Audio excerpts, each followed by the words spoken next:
What's up, everybody?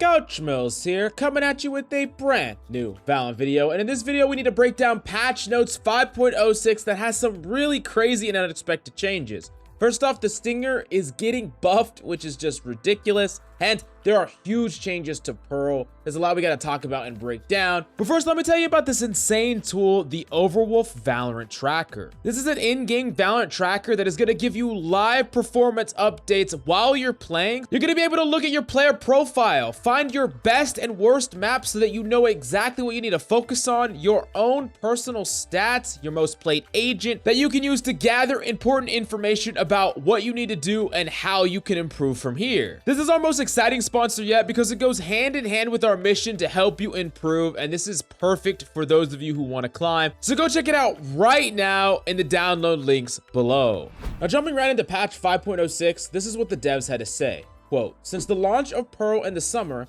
the map team has put in work based on months worth of feedback to make the first major update to the underwater map. There are some good bones here. It just needs a quick fixer-upper. The Stinger is also dropping from the rafters with some new face paint in the form of primary and alternate fire changes. First off, with the weapon updates, let's talk about the Stinger. Primary fire error adjusted from 1.6 error after 7 bullets to 1.3 error after 6. Our goal for the Stinger is to feel comfortable and appropriately lethal at short ranges, but currently, even in close quarters, it can feel out of control. Lowering the top spread should make it feel more reliable at the appropriate range once you've overcome the learning curve of the recoil.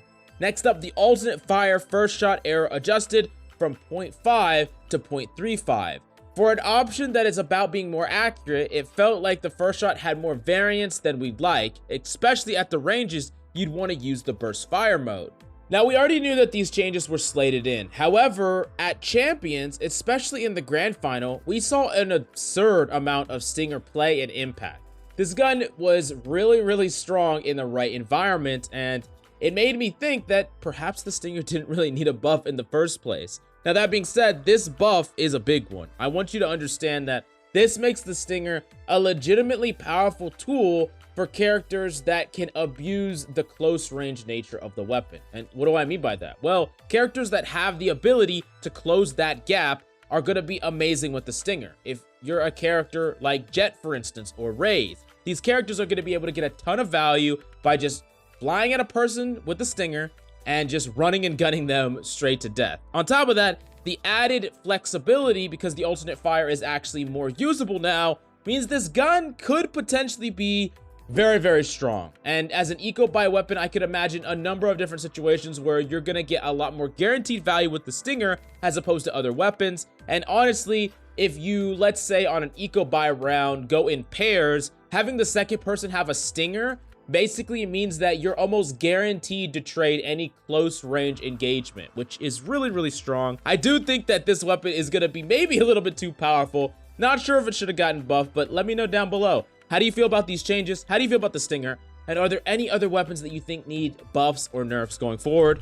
Let me know. Next up, we got to talk about Pearl. Especially after Champions, we got to see a ton of matches with Pearl, and we have personally been playing on the map for quite some time, and it's had mixed opinions about it, where typically a new map, a lot of people don't like it, but Pearl, even to this point, there's a lot of people that are complaining about the map, and they're changing a lot of things about the map. So let's see what they're doing. Quote, Pearl is getting a handful of small updates that aim to reduce some complexity and make it easier to move through a few areas for both attackers and defenders.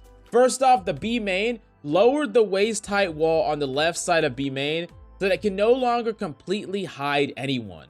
This is a great one, honestly. I know that at the beginning it was kind of fun to like crouch here and look down, but what has happened is you either clear this with utility or you just clear it every time. And I know that you've been in this situation where you run past this, you clear it, and right when you do, someone swings at you from freaking main and you just die for absolutely no reason. Like, it's just a joke. Like, it's very silly. I think it was kind of more of a gimmick than like a legitimate thing that you should have to do. And it put extra pressure on the attackers to clear one more angle. And I think that as a defender, you can still off angle here. And the fact that there's a wall means that you could actually just off angle here and still challenge people peeking out, and it's not a big deal. It doesn't fundamentally change this area. It just makes it a little less frustrating. Next up is mid shops, and they made it actually a little bit harder than intended to clear. So they're extending the platform, and they're keeping some holding power for the attackers, but making it easier to push this area. So I actually think this is a good change, because one of the frustrating parts about this is, let's say you tried to push B and you wanted to rotate back through mid or whatever the case may be. If someone lurked up and crouched here, it is really, really hard to clear this, and they probably get multiple kills, and it was just really another frustrating area that didn't really have that much cohesiveness. So I think this is a fine change. Next up is mid shops to mid plaza. This is another spot on mid shops that's proven to be painful to clear when trying to move through mid, so we removed one of the corners. So now you can no longer stay on this left side. It's basically like you're either partially peeking the top right door, the big opening, or you are, swinging out to people that are holding mid space. You can't be on both sides, and this is going to allow people to take control of mid on defense a bit easier. They're also changing that middle top to remove the 50-50 check, because they say that mid currently favors attackers, and now it's going to be slightly easier for defenders to challenge mid. And it actually means that fights in the mid are much closer to 50-50, and we're going to see probably more of them, and they're going to be more legit to do, especially on defense. Next up is AR. They noticed difficulty both sides have moving effectively through art, so we're simplifying the space so there are fewer areas to check.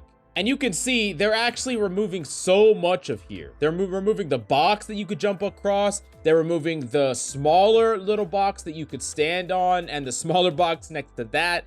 They're literally just clearing this area completely out and making it look a lot more streamlined. I'm not entirely sure how I feel about this change, but I do think that there was a lot of silliness that sometimes happened in this area, because people would be like crouching behind one box, or they would jump above another one, or you'd get wall bangs sometimes. I don't know. It was just a very strange area. I don't necessarily know if I like these changes, but we're going to have to wait and see, and I'm going to have to get my hands on the map before I make my full decision. Next up, they're dramatically changing B-Link. I mean, look at how different this looks now. One of the boxes is now basically a short stack, and the other box is on the completely other side. And I think this allows players, when they're retaking, to not have to clear both sides or 50-50 angles. And that seems to be the common theme with a lot of these changes. They're removing the need to kind of gamble a certain area. Like, sometimes you go into an area and enemies could be on either side, and if you don't have utility, you kind of have to gamble one side or the other, and those type of situations are kind of removed so that it's easier to just take space in general for both attackers and defenders. You could navigate throughout the map a lot more. There's going to be a lot more clean gunfights rather than gunfights where you challenge one angle, but they're actually on the other and you die. Now, last up, we do got to talk about A main and A main to site. They really just streamlined the wall here. They basically have made the entrance onto point a lot more clean, and I think all in all, this just makes more sense. I feel like there was some geometry on the map that was like there for no reason, and I think all these changes are good changes for the most part. Some of these I have to feel and play, but I do think that there was a lot of frustrating moments on Pearl that this removed while still keeping some of the fundamental aspects of the map. But I really want to hear how you feel about all these changes. And of course, if you want to look at all of them, there's always going to be the patch notes in the description. Thank you for coming by. Let me know what you think, and I'll talk to you next time.